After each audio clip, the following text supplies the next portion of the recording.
Where am I? Tengah? Hearing things like this place is very ulu, and there are so many ECs around as your competition. Who is going to be your future buyer? Will this actually become a huge issue? I'll address all of this in this video.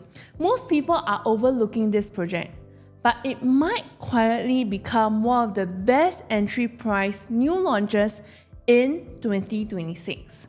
But the reason is not price, just cause it's cheap. It's who is going to buy it from you next. Hi, this is Yvette and welcome to my channel. So despite all of these concerns, I still think Tengah Garden Residences can be an extremely good buy. First, it's located right next to Hong Kong MRT, which is part of the Jurong Regional Line that is expected to be completed around 2029, likely in time before this project is even completed. Also, this project is quite sizable with 863 residential units. It is the first mixed development in Tengah with about 60,000 square meters of commercial space. So you can imagine retail and food options right at your doorstep.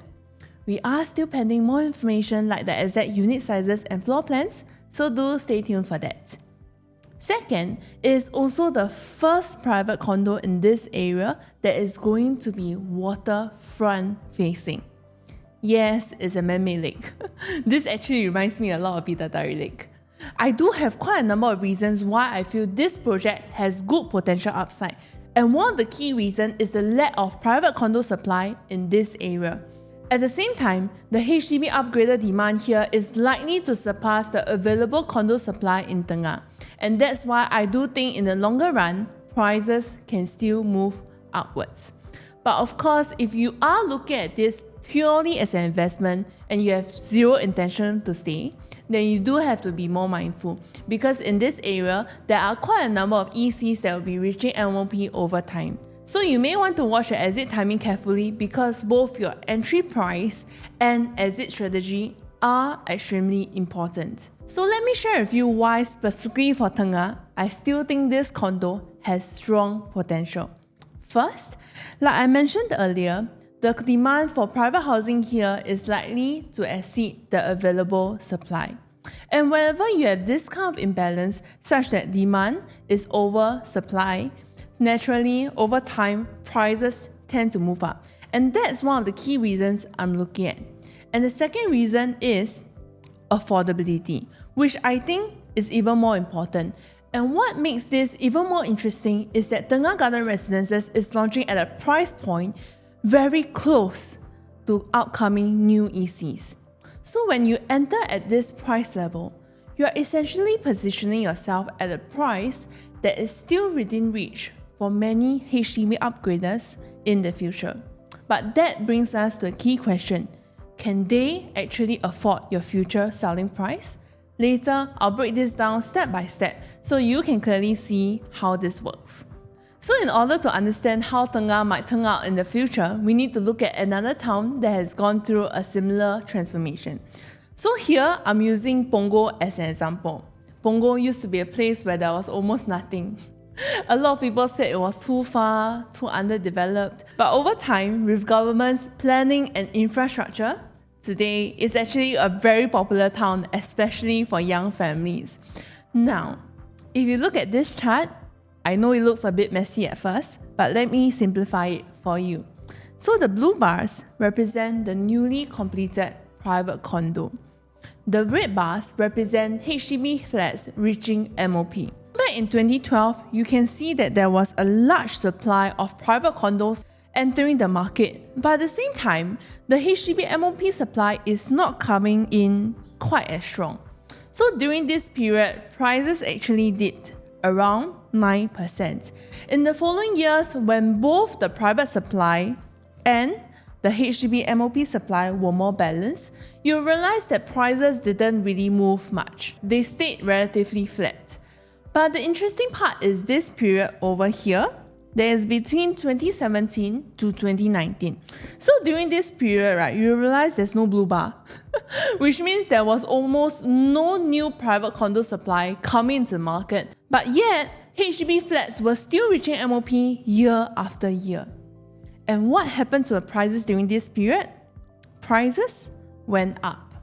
So what this tells us is that in HDB estates like this, even if a small percentage of owners decide to upgrade, maybe 5% to 10%, that demand can already be quite significant. And typically, when condo owners sell, they're selling to HDB upgraders.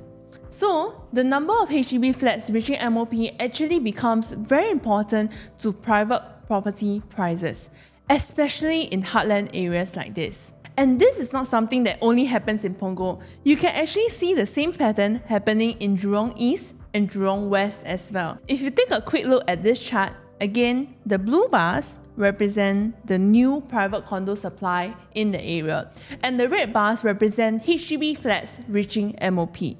You'll notice that whenever there is a large amount of new condo supply coming to the market, but yet the HDB MOP supply doesn't quite support, prices tend to take a hit, or at least slow down. But on the other hand, during periods when there is little to no private supply over here, and you still have a steady flow of HDB flats reaching MOP, prices tend to move upwards. The reason is quite straightforward. When HDB owners reach MOP, a portion of them will eventually sell and upgrade. And based off my experience, very often, a lot of them do prefer to stay within the same area. So as a private condo owner, what becomes very important is understanding when this demand is coming in and timing your exit based on when that demand is more mature. So newly MOP HDB supply actually plays a very big role in supporting private condo prices. So why am I sharing all this? Because I've actually mapped out how Tengah supply will look like over the next few years, and what's interesting is that it's quite different. So if you look at Tengah, the supply of newly completed private condos mostly are ECs reaching MOP, and us, the only private condo for now, is actually not very high year on year. Even from here, you can see that the private supply is relatively limited. So if I were to put myself in the position of an owner buying into Tengah today, by the time I want to sell, the amount of completed private supply may still be quite limited. But yet at the same time, you have such a growing pool of HDB owners reaching MOP. And the thing is, this is not even the full picture yet, because I'm only plotting this based on the next coming years. More importantly, I don't need all of these HDB owners to upgrade. Even a small percentage of them is enough already to create demand. So from here, once you understand who your future buyer pool is, you need to find your sweet spot in terms of unit selection and your entry price. Even things like understanding developers' pricing strategy, all this become very important. For example, is the layout something that works well for family-owned stay? Is your entry price a safe one? Are you overpaying for a certain floor level or facing? So if you want to explore this further, whether is it for Tengah or other projects, feel free to reach out. I can walk you through it in more detail. And the second very key reason why I am a strong believer in this project is affordability. Because even if demand is there, even if you are entering at a low price point, the next question is, can your future buyer actually afford your selling price? Let's start with today's pricing first. So if you look at this, you'll realize something quite interesting. Tengah Garden Residences, even though it is a private condo, it is actually priced very close to the upcoming ECs.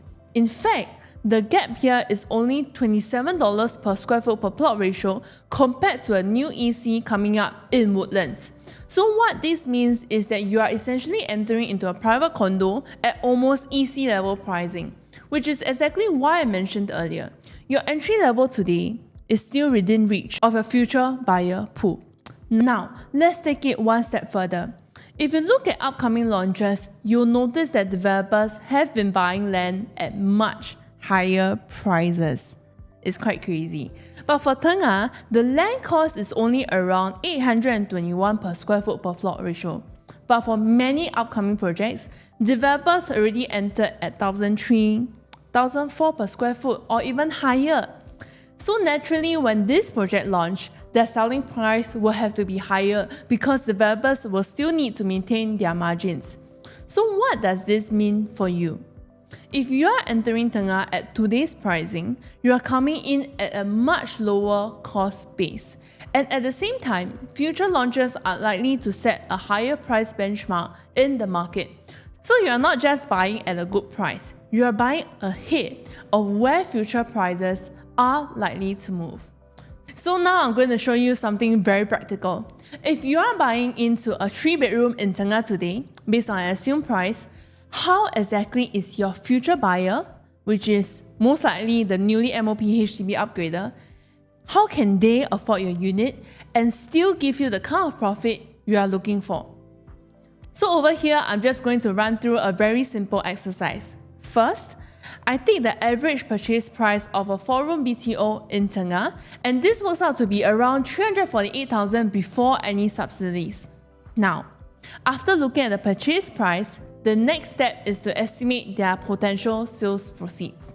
But because Tengah is still a very new town, we don't have any actual MOP resale data yet. So what I did was to reference to a nearby town, 𝗀𝗶𝗵𝗴. So for 𝗀𝗶𝗵𝗴, one of the newer 4-room flats today is transacting at around 780,000 on average. So based on this, for someone who bought a 4-room BTO in Tengah, when they sell in the future, let's say at 750,000, minusing off their outstanding loans, CPF refund, agent fee, miscellaneous costs, they could potentially cash out about 600,000 in terms of CPF and cash. And this amount essentially becomes their down payment for their next property. Now, let's look at it from your perspective as a buyer today. Assuming you enter a 3-bedroom unit in Tengah at around $1.6 million, and let's say you're not being overly optimistic, not too greedy, you're just targeting maybe around a 300,000 profit. That means your future selling price is around $1.9 million. Now, the next question is, can your future buyer afford this?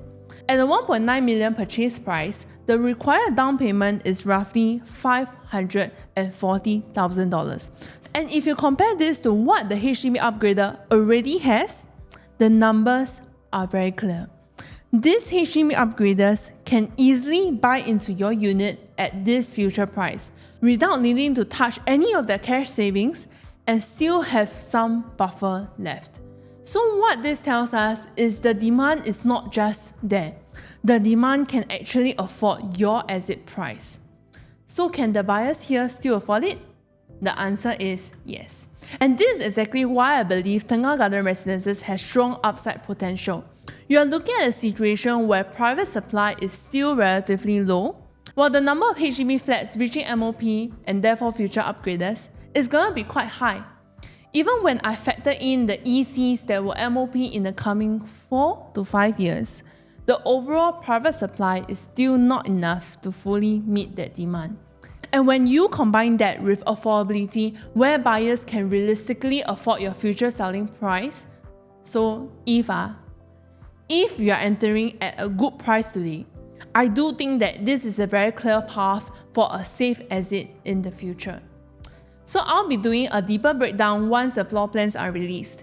So then we'll go into unit selection, layouts, and which tags make the most sense. So if you'd like to stay updated, or if you want to explore whether this project fits your situation, feel free to reach out to me, as the tentative review is opening up very soon on the 11th of April.